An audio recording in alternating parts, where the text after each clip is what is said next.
Josep Antonio Duran y Lleida, buenos días. Muy buenos días. Sáquenos de dudas, ¿cuál va a ser la posición hoy de Convergencia y Unió en el Congreso en esa votación? Vamos a ver, nosotros somos conscientes que son imprescindibles medidas contra el terrorismo yihadista, que es una amenaza real y dispersa y que además no sabes dónde está y que puede atacar en cualquier momento. Y el Estado de Derecho tiene que protegerse ante esa amenaza. Dos, no entro ya en lo que es la esencia formal del pacto, si nos llamaron o no nos llamaron, eso ya pasó. Estamos en trámite parlamentario, hoy se consuma la votación. La semana pasada, cierto es, hubo una división de votos entre Unión y Convergencia. Unión consideraba que al margen del contenido, que algunos aspectos no suscribía, era necesario entrar a debatir esa medida contra el terrorismo antiyihadista. Hoy, ¿qué vamos a hacer? Queríamos solicitar votación separada, porque de los 18 artículos que contiene ese pacto, 12 de ellos los consideramos positivos e imprescindibles para esa lucha anti-yihadista, antiterrorismo yihadista. Ahora bien, hay algunos de los que tenemos dudas y, consecuentemente, ello no nos permitirá votar globalmente el conjunto de la ley. ¿Sobre cuáles tenemos dudas? Primero, por ejemplo, el que no nos quieran incluir algo tan simple como que hay que utilizar medios violentos. Es una primera enmienda. Segundo, el de la prisión permanente revisable. Eso es una línea roja. Todo el mundo está defendiendo la Constitución. Pues bien, esa es una medida que choca con la Constitución. Por tanto, si queremos añadir ahí una especie de cadena perpetua, que lo es, y que sé que a efectos populares va a sonar muy bien y que soy consciente que el gobierno debe saberlo, y seguramente por eso, no quiero hacer juicios de intención, seguramente por eso también sitúa esa condena ahí, pues nosotros creemos que lo que hay que hacer es reformar la Constitución. Hay que explicar a la opinión pública que España es uno de los estados de la Unión Europea que tiene un nivel de delincuencia más bajo y que, sin embargo, tiene un mayor número de población reclusa. Hay que recordar que hay una Constitución dotada por todos y para todos, donde se habla de la pena como reinserción social, y eso no encaja con esa propuesta que se hace por parte del Gobierno popular. Y tercero, la acudir a páginas web. Estamos completamente de acuerdo, pero maticemos un poco. Puedo tener un hijo, no tengo ningún hijo, tengo hijas, que pueda ser un obseso de acudir a páginas web, pero que nunca va a hacer ningún tipo de acto terrorista. De acuerdo que quien acuda y se entrene y se forme una página web, pues tiene que ser condenado y previsto, pero maticemos un poco porque pueden acudir personas y por tanto tenemos que garantizar también la libertad en ese sentido de aquellas personas que, sin ser ni pretender ser nunca jamás terroristas, tengan curiosidad por lo que dice una página web. Sobre lo que sucedió hace unos días en el Congreso por esa votación en la que Unió y Convergencia votaron diferente, ustedes votaron que sí, en este caso se abstuvieron. ¿Usted cree que realmente lo llamaron malentendido al paso de unos días, pero había algo más que ese pacto? Es decir, ¿usted de alguna manera puede ser un estorbo para los planes secesionistas? No lo sé, habrá que preguntarlo para los que son secesionistas. Yo no soy secesionista y respeto que haya independentistas, y es más, en mi partido los hay. En la ejecutiva que yo propuse al último Congreso y que me enfrenté a una lista independentista, hay miembros independentistas que además hablan públicamente defendiendo esas tesis, ¿no? Pero yo no lo soy. En la medida que no lo soy, no sé si soy un obstáculo o no. Habría que preguntárselo a aquellos que puedan tener consideraciones al respecto. ¿Qué pasó? Pues pasó que, como antes decía, yo mismo quise establecer como portavoz, presidente del grupo parlamentario, el hombre, si me permiten, en este caso no mujer, de Convergencia y Unió en Madrid, establecer una estrategia política. Es decir, vamos a ver, ustedes me invitan al pacto. Mire, el pacto no se lo puedo firmar porque me invitan a última hora, pero ¿ustedes de qué están hablando? ¿De antiterrorismo? Oye, me tiene usted a su disposición y, por tanto, claro que sí que voy a votarle la tramitación, porque hay que hablar de eso, porque es necesaria esa medida. Es más, sobre terrorismo, alguien recordaba nuestras responsabilidades históricas, siempre hemos estado en favor de medidas contra el terrorismo, y jamás Convergencia y Unió ha utilizado el terrorismo como instrumento de partido, cosa que no puede decir ni el PP ni el Partido Socialista. Y yo soy testigo en un momento determinado de la historia de este país, cuando hay una propuesta de pacto antiterrorista de Zapatero y Rajoy, que algún día tendré que contar a fondo. Siempre hemos estado contra el terrorismo, y a partir de ahí, evidentemente, ya mostraba recelos del contenido, pero la semana pasada no discutíamos contenido. Malentendido ha sido la expresión utilizada por el portavoz de la Ejecutiva. Yo creo que no es un problema del grupo parlamentario, lo hubo, evidentemente, hubo votos distintos, pero que hay algo más. El grupo parlamentario es un buen activo, hasta ese día no había habido problema alguno, y por tanto tenemos que intentar que en el futuro se siga igual. ¿Se ha dejado, por tanto, una conversación pendiente para después de las elecciones municipales? No, ayer tuvimos ya una conversación con los dos portavoces adjuntos, que los dos asumieron claramente sus responsabilidades la semana pasada, los dos estaban completamente de acuerdo en que habíamos que votar que sí, Pere Macias de Convergència, Sánchez Llibre de Unió, y estamos hablando y espero que el grupo pueda continuar reuniéndose después del debate del Estado-Nación. La semana próxima es una semana muy peculiar en cuanto a procedimientos de reuniones de grupo, y por tanto espero que después ya el próximo mes de marzo podamos retomar las reuniones de grupo. No es la primera crisis que pasan ustedes, tanto Convergència como Unió, que es su formación. ¿Cuál será la siguiente? Es decir, ¿eso es algo inevitable en esa relación de pareja que va abocada al divorcio? Bueno, esa fue una crisis que, aunque se quisiera circunscribir al tema parlamentario, yo siempre dije que no era así, que por los diputados de Madrid y por quienes les representan, Pere Macias y Sánchez Llibre y servidor, no hubiese habido diferencia de voto. Ahí hubo interferencias, pero eso ya pasó. Hay que intentar que no suceda en el futuro y, por tanto, punto y aparte. Pero el debate es el motivo es el debate secesionista. Pero es evidente que Convergencia y Unión no vive los mejores tiempos y no hay que ocultarlo. Y es evidente que hay diferencias y que las hay también en el seno de Unión Democrática. A menudo lo que se hace es intentar presentar como que servidor pues ya no representa a Unió y que yo sí no soy secesionista, pero que Unió es secesionista y que por tanto yo no pinto nada, ¿no? Mire, yo soy el presidente del partido, de la Ejecutiva, soy el máximo dirigente, he salido legalmente elegido en el Congreso y ahí desde los consejeros del Gobierno a la mayoría de la dirección que está de acuerdo conmigo, y algunos planteamientos de Convergencia pues nos cuesta aceptarlos. Vamos a ver si de cara al 27 de septiembre se puede encontrar la manera de ir juntos o no ir juntos. En la medida que se pretenda imponer como punto único del programa o como punto fundamental la propuesta secesionista, pues habrá quienes no podrán aceptar eso y habrá que tener un debate en el seno de Unión Democrática y entre Unión Democrática y Convergencia. Porque dentro de Unión hay gente con ese sentimiento que apoyaría en este caso las tesis de evidentemente. Ya cuando debatimos el voto para el proceso de participación del 9 de noviembre, mientras yo voté sí y no, otros defendieron y votaron sí, sí, y lo defendieron públicamente, ¿no? Y también en este caso seguro que habrá gente en Unión Democrática que defenderá posiciones más próximas a Convergencia que las que pueda tener yo. De aquí a ese 27 de septiembre, cuando en principio están convocadas, quedan muchos meses todavía por delante, y algunos que dicen que hasta dudan de la celebración, pero durante todo este tiempo, todo ese goteo de informaciones relacionadas con la familia Pujol, ¿está erosionando su formación? Bueno, supongo que a Unión menos, pero al fin y al cabo a Convergencia y Unión sí, sin duda, ¿no? Pero no hasta el extremo de que eso pueda limitar las aspiraciones electorales del partido del que es miembro Pujol, que es Convergencia Democrática de Cataluña, ¿no?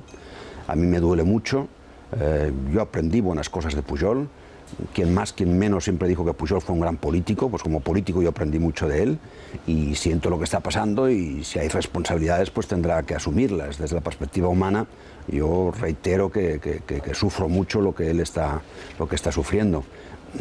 Si afectará o no afectará electoralmente, si afecta o no afecta a la marca Convergencia, pues seguro que algo debe afectar a todos, a unos y a otros. ¿Y se creen las explicaciones del propio Jordi Pujol y de las que dio la semana pasada el presidente Mas? No soy yo quien para enjuiciar las explicaciones de Pujol en sede judicial, ¿no?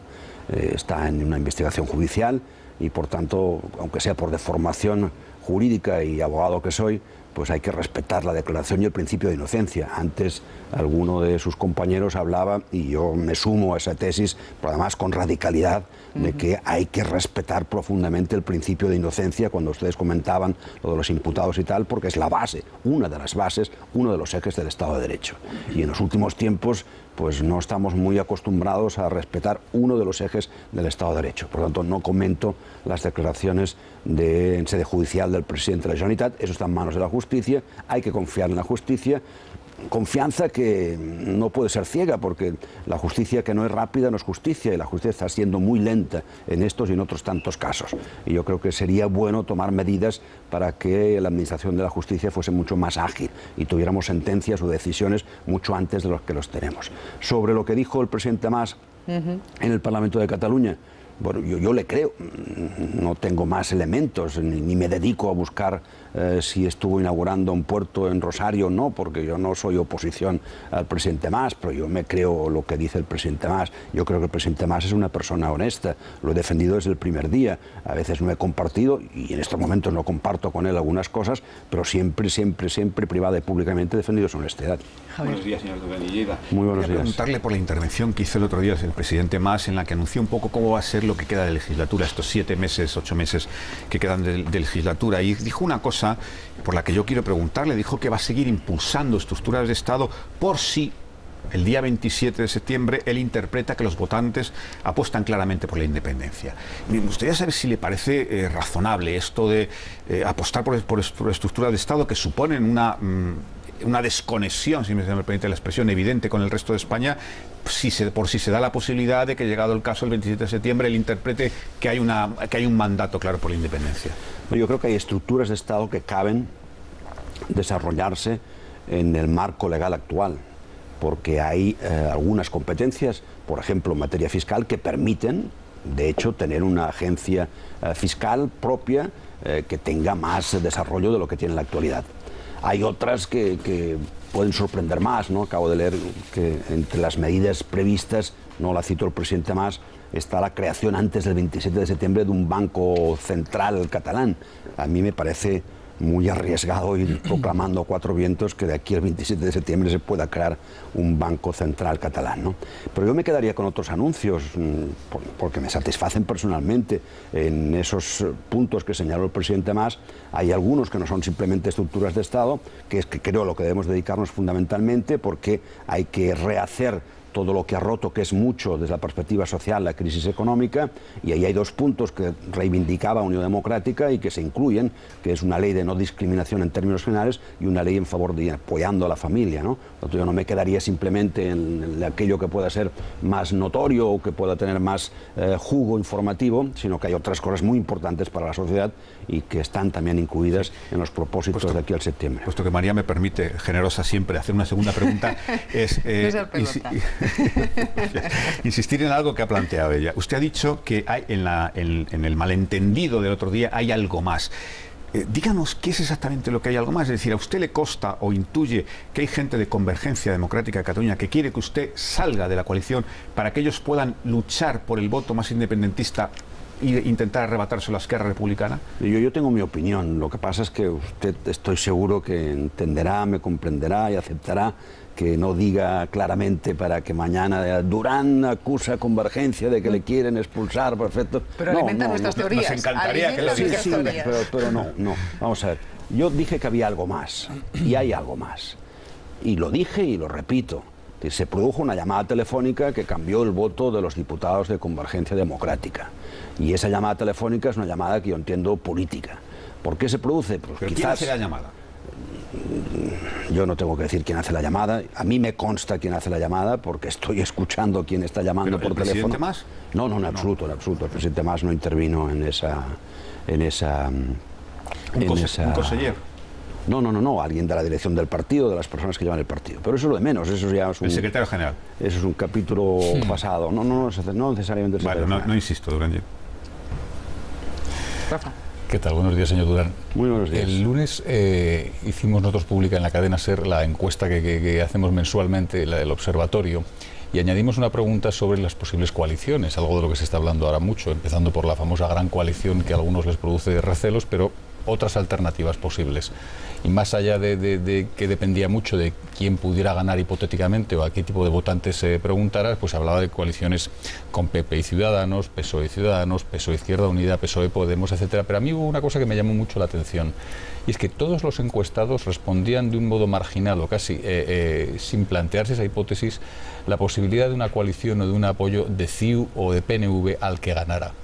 Y me llevó a la siguiente reflexión, que me imagino que usted no compartirá, pero yo creo que se ha producido en los últimos años, y es que todo el proceso soberanista y el conflicto que ha conllevado con el gobierno central, sin atribuir culpas ni decir ni razones, ha alejado de la política nacional a un partido que fue relevante durante muchos años como Convergencia y Unió, a una coalición como Convergencia y Unió. Y en concreto, usted, yo creo que ha sido una persona que durante estos años sí se ha implicado en los grandes debates y en los grandes problemas, más allá de la defensa de los intereses de Cataluña. Y me da la sensación de que todos estos años al final han producido una erosión y es algo de tiempo perdido en lo que a eso respecta, que CiU ha pasado a ser ahora algo más centrado en Cataluña y menos volcado en la política nacional, que al final es política europea. ¿Cómo lo ve usted eso? Yo sigo volcado en esa proyección que ha tenido siempre Convergencia y Unió y que ha sido uno de los activos de Convergencia y Unió, pero le reconozco que todo el proceso que empieza con la sentencia del Estatuto o con el prólogo de la sentencia del Estatuto, cuando aquel disparate de si este magistrado de derechas vota con este de izquierdas, la sentencia será A, o si es al revés será B, todo eso empieza aquí, empieza antes también con la redacción del Estatuto, por supuesto. Y a partir de aquí hay un alejamiento de Cataluña en general, de lo que es España y por tanto de la política catalana respecto a la española y de los políticos catalanes respecto a los españoles. A pesar de eso, yo, desde mi función parlamentaria, mi deber es intentar, sin duda, influir en la política para aquello que le conviene a Cataluña y para aquello que le conviene al conjunto de España. Y no lo dejaré de hacer.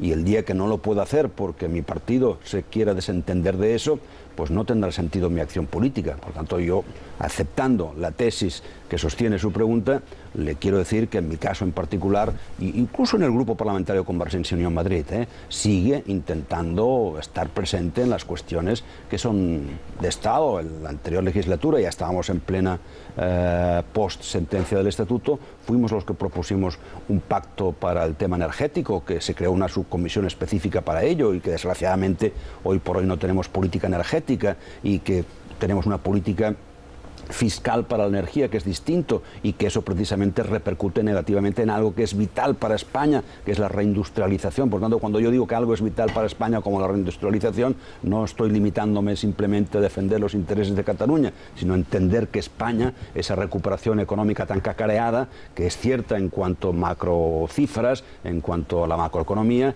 pues tiene muchos déficits, entre ellos el que hago referencia. Y nosotros hemos propuesto para el conjunto de España un ayornamiento de la ley de dependencia, porque se creó muchas ilusiones, aprobó esa ley de la izquierda y el Partido Popular, y hoy no se paga a los dependientes y por tanto de ilusiones hemos pasado a frustraciones. Y le he propuesto al presidente del gobierno, hagamos un ayornamiento, una comisión que estudie algo que realmente se pueda pagar, porque hay gente muy desesperada y muy frustrada. Por tanto, seguimos desde el Grupo Parlamentario implicándonos en la política y en las necesidades del conjunto de los españoles.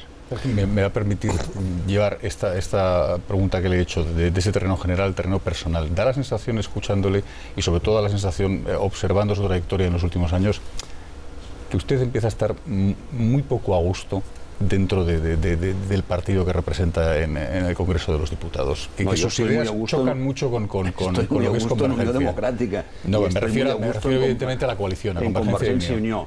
No, estoy mucho más a gusto de lo que pueda parecer quizás, ¿no? Pero antes se hizo una pregunta que yo intenté escabullir la respuesta, pero es evidente que si uno coge determinada prensa de Cataluña y de determinados articulistas, pues yo soy la piedra en el zapato. ¿La llamada fue de Josep Rull? ¿El secretario? No, sinceramente no. Lo vamos a sacar. La última definitiva llamada no fue de Josep Rull, pero eso es pasado ya. Insisto, el Grupo Parlamentario es un activo y vamos a convertirlo en lo que ha sido siempre, excepto el episodio de la semana pasada. Por tanto, en ese contexto que decía yo ahora, pues sí, es cierto que hay quienes quisieran que yo no estuviera acá, ¿no? Y eso pues acaba repercutiéndote un poco, ¿no? Pero yo tengo un mandato de los electores, yo me presenté como Convergencia y Unió, me presenté con un programa que no hablaba de independencia y voy a defender ese programa hasta el último día. Y así son las cosas y así serán. Yo tengo paciencia franciscana y tengo fortaleza suficiente para aguantar. Yo voy a incidir ahí. ¿Y cuál es su personal línea roja?